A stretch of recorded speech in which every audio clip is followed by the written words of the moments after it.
Baik, Assalamualaikum warahmatullahi wabarakatuh, pemirsa Tribuners. Saat ini lihat pemandangannya bagus sekali. Ini saya sedang berada di Kampung Tipar, Kecamatan Talegong, Kabupaten Garut. Ini di sini ada masjid yang dibangun dalam waktu 99 jam dan mencatatkan rekor muri begitu. Tadi penyerahan rekor muri sudah dimulai.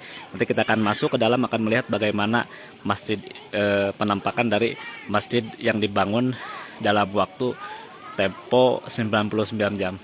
Ini indah sekali pemandangannya pemirsa. Berada di selatan wilayah Kabupaten Garut.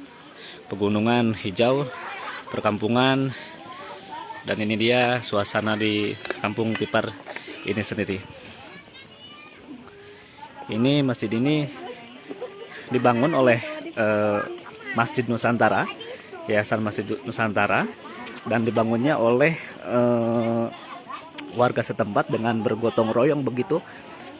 Ini dalam waktu 99 jam masjid ini mampu berdiri begitu. Ini dengan hasil gotong royong budaya kita, dan ini mencatatkan rekor muri. Kita akan menengok pemirsa bagaimana bangunan dari masjid yang diberi nama Al Barokah 99 ini. Angka 99 itu mengambil dari Asmaul Husna ya. Kita lihat pemirsa, ini gunung-gunung di sini indah sekali. Begitu dengan ini bangunannya, bangunan Masjid Al Barokah baru saja diresmikan begitu. Nah, kita nanti akan wawancara begitu. Tadi ada ibu-ibu syukuran di sini dan melihat penyerahan rekor muri kepada Yayasan Masjid Nusantara atas berhasil membangun masjid tercepat, pembangunannya selama 99 jam begitu. Kita akan mewawancari Bapak Tri ini dari Rekor Muri Indonesia. Selamat siang. Assalamualaikum. Selamat siang. Waalaikumsalam warahmatullahi wabarakatuh. Oke ya. Pak, ini luar biasa sekali nih. Katanya mencatatkan muri ya begitu ya? Betul ya. Ini apa yang dilihat oleh muri sendiri? Jadi pada hari ini kategori yang tercipta pada hari ini adalah sebuah kategori yang bersifat superlatif, dalam artian sesuatu yang ya. Dan di Masjid Barokah 99 ini merupakan masjid yang dibangun dalam waktu hanya 99 jam. Murid juga sangat kaget kan dengan informasi itu, tapi murid juga perlu tambahan validasi, betul apa tidak nih? Kita akan tanyakan, jadi kita minta surat keterangan dari Dewan Masjid Indonesia untuk memberikan keterangan apakah benar di Indonesia ini belum pernah ada masjid yang dibangun dalam jangka waktu seperti secepat itu, dan akhirnya Masjid Nusantara dapat menunjukkan surat rekomendasi dari DMI. Oleh karenanya akhirnya murid mencatat ini sebagai rekor pembangunan masjid tercepat di Indonesia dalam waktu 99 jam. Baru kali ini ya? Baru kali ini. Baru di Kecamatan Talegong, Kabupaten Garut. Wah, luar biasa sekali Pak. Terima kasih Pak ini. Semoga ini bisa menjadi ada rekor tercepat lagi begitu. Ya, kalau murid berharap agar kegiatan khususnya pembangunan masjid seperti ini bisa diadaptasi dan terus dikembangkan, karena kan memang Indonesia sebuah negara yang rawan ya, rawan bencana, sehingga dengan pembangunan masjid yang cepat diharapkan dapat memberikan bantuan juga untuk masyarakat lebih cepat, memberikan support kepada masyarakat juga lebih cepat, khususnya agar bisa ditiru oleh daerah lain. Oke, begitu ya. Siap. Pak, terima kasih. Itu dia pemirsa, Bapak Tri dari Rekor Muri, katanya ini tercepat begitu. Dan saat ini memang kita memerlukan waktu yang super cepat untuk membangun sesuatu. Negara-negara lain sudah melakukan hal itu, pembangunan rumah sakit dengan cepat, karena memang kita tahu Indonesia merupakan negara yang sering terjadi bencana, rawan bencana. Jadi pembangunan dengan tempo secepat-cepatnya memang perlu dilakukan begitu. Bagi Anda yang ingin membaca nanti tulisan selanjutnya dalam bentuk teks, tentunya kami akan tulis bagaimana cerita dari warga di sini begitu.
Indah sekali pemirsa, pemandangannya luar biasa nih di Kecamatan Talegong, Kabupaten Garut ini memang menghadirkan nuansa pegunungan berbukit-bukit begitu. Ini terusnya ke Bandung ya, ke Pangalengan ke sana. Jadi ke Bandung cuman waktu 2 jam, kalau ke arah Garut Kota lewat Cisewu itu memerlukan waktu 4 jam. Itu jalannya sekarang sudah bagus sekali. Tinggal memang pemerataan begitu di wilayah Talegong ini.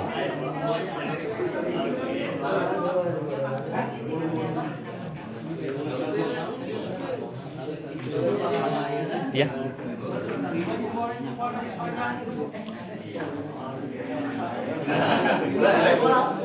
Kita akan mewawancarai pemirsa Direktur Masjid Nusantara, Pak Pras. Kita nanti akan berbincang dengan beliau bagaimana proses pengerjaan dari pembangunan masjid ini yang hanya memakan waktu 99 jam begitu.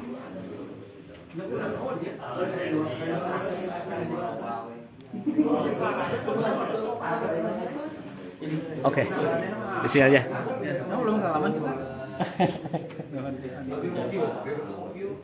Oke, Pak Pas, izin saya dari Sidiki dari Tribun Jabar. Ini lagi live nih, penonton Tribun Jabar nih lagi melihat pembangunan masjid mencetak rekor muri ya, 99 jam. Pak Pras, bisa diceritakan nggak bagaimana Masjid Nusantara memilih tempat ini begitu dari awalnya? Ya, kalau pengajuan lokasi tempat dari kami sama Masjid Nusantara ada tahapannya. Biasanya informasi kami dapatkan itu dari ajuan website, masyarakat langsung mengisi form yang tersedia di website kami. Yang kedua tuh ada informasi dari relawan-relawan kami yang biasa di daerah, di pelosok, atau juga ada rekomendasi dari lembaga-lembaga atau mitra kami.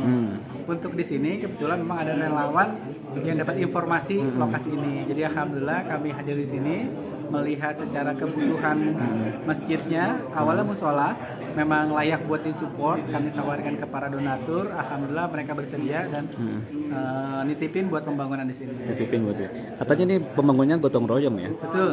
Nah, jadi konsep pembangunan masjid kami sebenarnya di daerah-daerah lain pun sama, melibatkan masyarakat.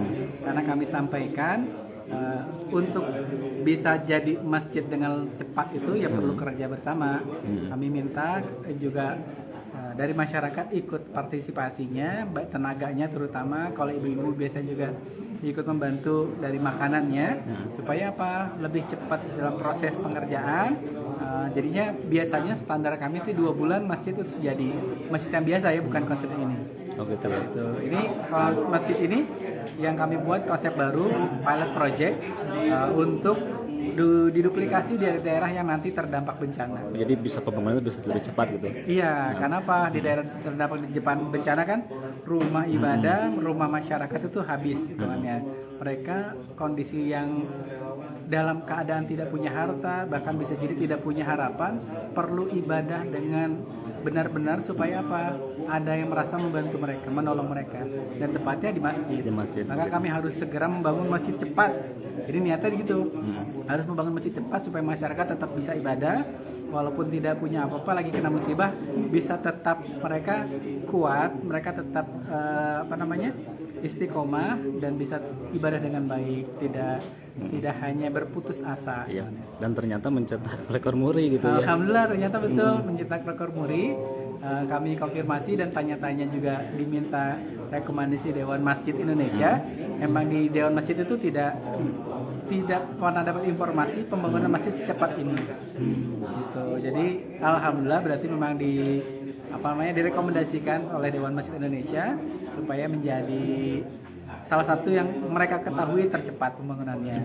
Jadi ini pilot project ya. Kita tahu negara-negara lain kalau ada bencana, kita tahu COVID seperti Jepang gitu ya, atau Cina membangun rumah sakit dalam tempo sesingkat-singkatnya gitu. Kita akan meniru itu dan bisa. Dan bisa, alhamdulillah. Di Cianjur maka harapan kami bisa segera diduplikasi konsep ini. Akan tetapi dalam hal saat ini kondisi di bencana di sana, gempa bumi itu masih terjadi sampai hari ini gitu. Jadi menunggu kondusif situasinya, nanti kami akan bangunkan masjid duplikasi dari Masjid 99 ini ada di Cianjur. Atau nanti daerah-daerah yang lainnya bisa kami buat juga duplikasinya biar masyarakat bisa segera ibadah. Pak Pras, izin ke depan ini berapa masjid lagi yang sudah dijadwalkan akan dibangun? Kalau jadwal masjid yang pilot project sih sebenarnya yang model ini kami mengantisipasi daerah-daerah yang terdampak. Nggak tahu sebenarnya depannya itu berapa banyak. Karena memang juga selain dari lokasinya tadi ya terdampak bencana, kami juga tergantung dari partisipasi para donatur untuk mewujudkannya. Bisa jadi kadang di daerah-daerah terdampak itu bisa cepat atau bisa lambat pembangunannya. Yang saat ini pun di daerah Pasaman Barat yang pernah ada bencana tahun lalu itu kami masih dalam proses pembangunan masjid di sana gitu. Jadi partisipasinya lambat ya, jadi pembangunan akan lebih lambat. Tapi ada pengajuan itu berapa kira-kira? Banyak. Pengajuan sih belum. Kalau untuk daerah yang dampak ya. Kalau yang sudah pengajuan selain terdampak, kami juga mensupport masjid yang ada di pelosok, masjid yang ada di wilayah Muslim minoritas, kemudian di wilayah yang tadi terdampak ini salah satunya mualaf buat para mualaf. Iya betul.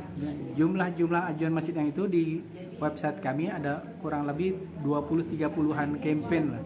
Masjid yang perlu dibantu. Perlu dibantu 20 sampai 30 ya. Iya, di luar masjid yang terdampak bencana ini. Gitu. Jadi masyarakat bisa mengakses website. Bisa mengakses website, dan bisa mengajukan di sana ya. Mengajukan kebutuhannya, bukan hanya masjid sebenarnya, kayak toilet, kemudian mukena, sarana prasarana lainnya itu bisa juga diajukan di website kami. Websitenya? masjidnusantara.org. Oke, siap. Pak Pras, terima kasih nih. Sama-sama. Ini indah sekali pemandangannya Pak Pras ya. Masyaallah. Ini luar biasa di pegunungan, ini ibadah makin khusyuk Pak Pras. Iya, insyaallah. Mohon Atur, doanya. Mas. Siap, amin. Terima kasih pemirsa Tribuners, Anda yang sudah menyaksikan. Kita akan lanjutkan live selanjutnya. Saya akan beberapa waktu di Talekong, kita akan melihat bagaimana proses-proses bagaimana kondisi di Kecamatan Talekong yang terkenal begitu